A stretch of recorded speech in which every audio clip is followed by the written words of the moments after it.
Polearmball is a new and exciting sport, unlike any sport you have ever played. From the unique shape of the ball to the intricate use of the polearm itself, this is a sport that will challenge you beyond what you have ever experienced. No other sport incorporates martial arts and parkour into a ball game. No other sport awards personal performance points for style and ball running points at the same time. No other sport involves this level of team strategy and synchronization. For those of you who love role-playing games, this is your opportunity to take your fantasies onto the playing field. Create your own unique character within your team's chosen theme. Experience the thrill of the ancient hunt with a thoroughly contemporary edge. Experience Polearmball. The unique nature of this sport makes it ideal for players of all sizes and heights. There are times when shorter players have a distinct advantage over their taller teammates. Polearmball is also perfect for female players, either as an all-women team or integrated with men. The teams line up. The runner and polearmist face off with warlike ferocity, and the action begins. As the ball is run to either target zone on the field, both teams use unique and synchronized maneuvers such as chain running to either protect the runner or take him down. The runner can use any gymnastic, parkour, or tricking moves to stay alive. Both teams can score points in every round. This is not your dad's football. This is not anything you have ever experienced. This is Polearmball.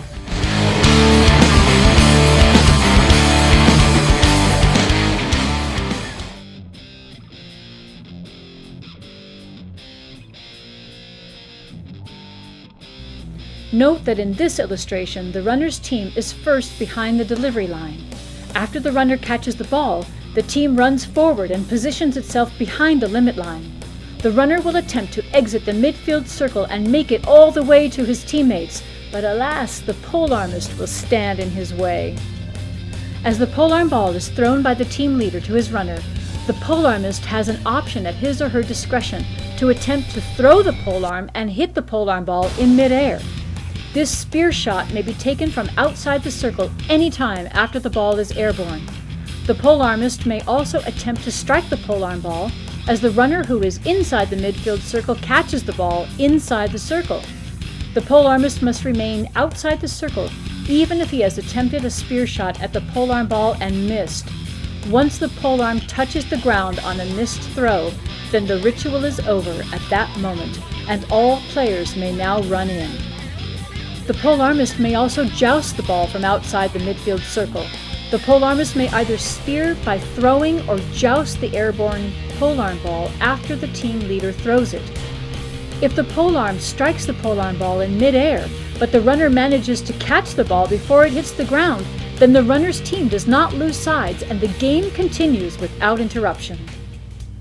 The polearmist may not cross into the circle for 60 seconds after the runner catches the ball, or until the runner steps out of the circle, or the polearmist throws the polearm and misses either the runner and or the ball. If the polearmist decides to throw the polearm while the runner is inside the midfield circle and misses the shot, then the polearm upon contact with the ground gives all players full and open access to the playing field. Unless the polearm hits the ground on a missed throw, all players must wait until 60 seconds have elapsed after the runner catches the ball or until the runner runs out of the midfield circle. A referee will sound a signal, a gunshot, at the moment that all players may have full access to the field. Here are the rules of engagement. The game is poised and ready to begin when all team players are positioned at their respective starting points and the team leader who has possession of the polearm ball is signaled. The gong is sounded, so that he may now throw the polearm ball to the runner in the midfield circle. The other members from each team who are neither the first runner nor the first polearmist must remain behind the delivery lines at opposite ends of the field until the polearm ball is caught by the runner. If the ball is successfully caught by the runner, then the players from both teams who are behind the delivery lines may advance to the limit lines and wait for the outcome of the face-off between the polearmist and the runner. If the runner fails to catch a ball due to a miss or fumble, then the opposing team is awarded 1 point. After a failed catch, the sides reverse, and a new runner and polearmist is chosen by the respective team leaders. The team which runs the ball first must select a runner first, after which the other team selects their polearmist. The runner is always selected first, and the polearmist is always selected second by the other team leader. If a failed catch by the runner is due to a successful interception by the polearmist, whereby the polearmist jousts or spears the polearm ball, then the polearmist team scores 2 points for spearing or 3 points for jousting the polearm ball. The sides then reverse, choosing a new runner and a new polearmist. The teams restart at opposite sides of the field from the last round.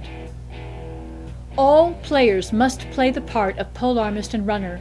All players must take a turn as the game progresses to be the polearmist and the runner who starts the round. The rotation passes from one player to another until all players have taken a turn without repeating their turn. The team leaders will always go last in the rotation.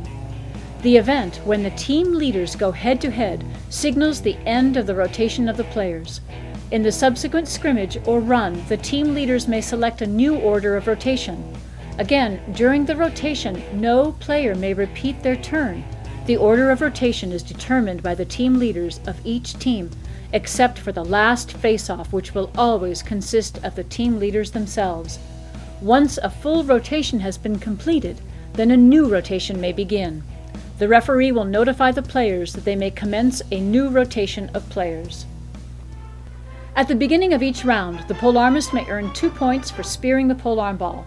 If the airborne polearm hits the polearm ball in midair during the beginning throw, then the sides reverse and 2 points are scored for the polearmist team. The polearmist may also joust the polearm ball in midair and earn 3 points. If the runner is speared inside or outside the circle, then the polearmist team is awarded a kill against the runner for 3 points. If the runner is jousted while the runner is inside or outside the midfield circle by the polearmist, then the polearmist team scores 4 points and the sides switch. The polearmist must use caution to assure that he remains outside the circle during an attempt to joust the runner while the runner is inside the circle before the runner's 60 seconds have elapsed. For 60 seconds after the ball is caught, the midfield circle acts as a safe zone for the runner. No player may enter the midfield circle at this time. The safe zone time period may end prematurely if the runner steps out of the circle or the polearmist throws the polearm and it either strikes the runner or strikes the ball, or the polearm lands on the ground due to a miss. If the runner is hit by an airborne polearm while he is inside the safe zone, then the polearmist team scores 3 points for the kill, and the game switches sides for a new face-off. If the polearm misses the runner, then at the moment when the polearm touches the ground, all players on the field may then immediately have free access to the entire playing field.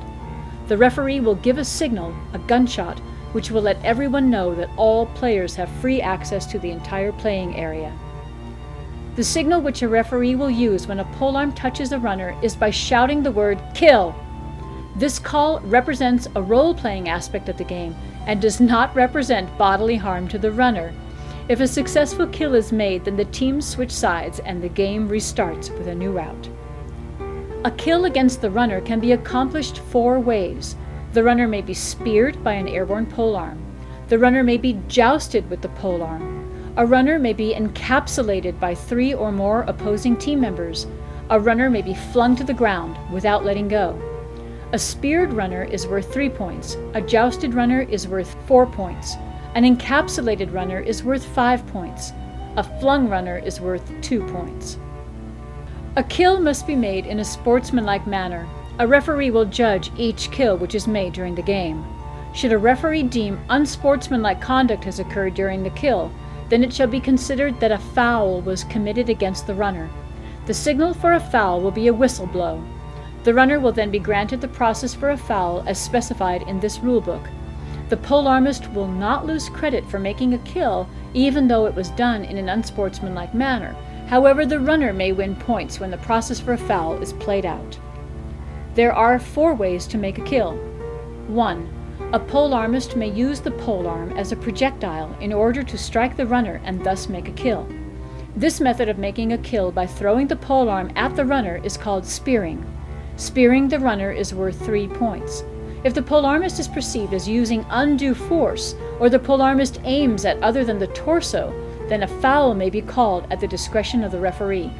The runner's legs should not be targeted. The runner's head should not be targeted. Undue force at close range will not be tolerated. 2. A polearmist may use the polearm to jab the runner. This is called jousting. A jousted runner is worth 4 points to the offense. If the polearmist is perceived as using undue force to joust a runner, then a foul may be called. The polearmist will not lose credit for making an unsportsmanlike kill by way of jousting. The polearmist must keep the polearm in his or her hands during and after a joust. If the polearmist loses possession of the polearm during or up to 2 seconds after a joust, then the joust shall not be valid. In the event of an invalid joust, then play continues without stopping.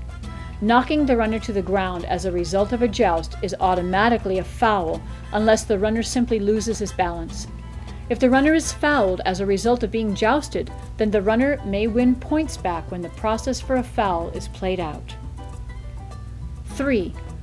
When 3 or more players interlock their arms or hands together to form a human chain and manage to surround a runner completely so that a closed circle of players interlock completely around a runner, then this shall be considered a kill. This shall be called encapsulation, which is worth 5 points. The referee will blow his whistle accordingly if a foul is committed during an encapsulation. A foul committed by any one player participating in an encapsulation shall cause a foul to be called against all the players in the chain. The runner will thus have an opportunity to gain points when the process of a foul is played out per each and every individual player who participated in the chain. The runner shall have his choice of rundowns or toss-ups or arm duels for each player that was counted in the foul. 4. A runner may be flung as per definition in the rules.